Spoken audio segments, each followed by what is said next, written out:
Far from castles, and away from kings, lies a world rarely remembered, a world without glory, or gold, a world of quiet survival, of everyday endurance. This is the story of the medieval peasant, a life lived on the very edge of history. Close your eyes, breathe deeply, and come with us now, into the still, earthy rhythm of the past. In medieval Europe, peasants made up nearly 90% of the population. They lived not in cities, but in small, isolated villages, often so remote they didn't appear on maps. The land they worked, the homes they lived in, and even their labor, belonged not to them, but to a lord, who owned everything. In return, the peasant owed grain, livestock, labor, and loyalty. It was called the feudal system. A peasant's home was little more than shelter, a single room, made from woven branches, packed with mud and straw, its roof thatched with reeds. Inside, a smoky hearth burned low. The dirt floor was swept clean, but never truly clean. Family, tools, and animals all shared this space. Warmth and life, crammed together.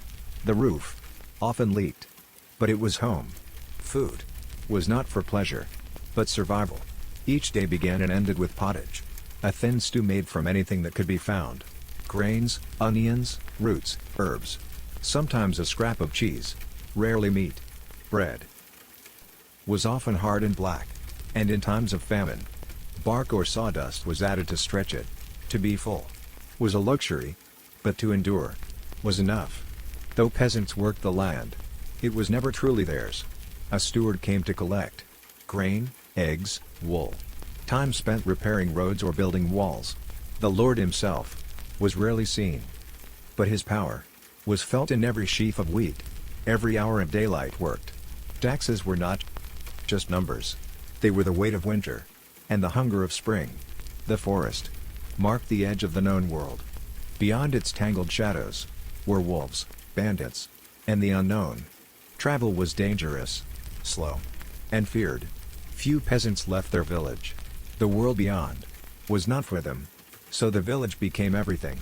A world within a world, shaped by nature, tradition, and silence. Illness was always present.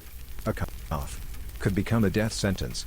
There were no doctors, only folk healers, herbs for fever, leeches for blood, prayers for all else. When the Black Death came, it swept through like fire.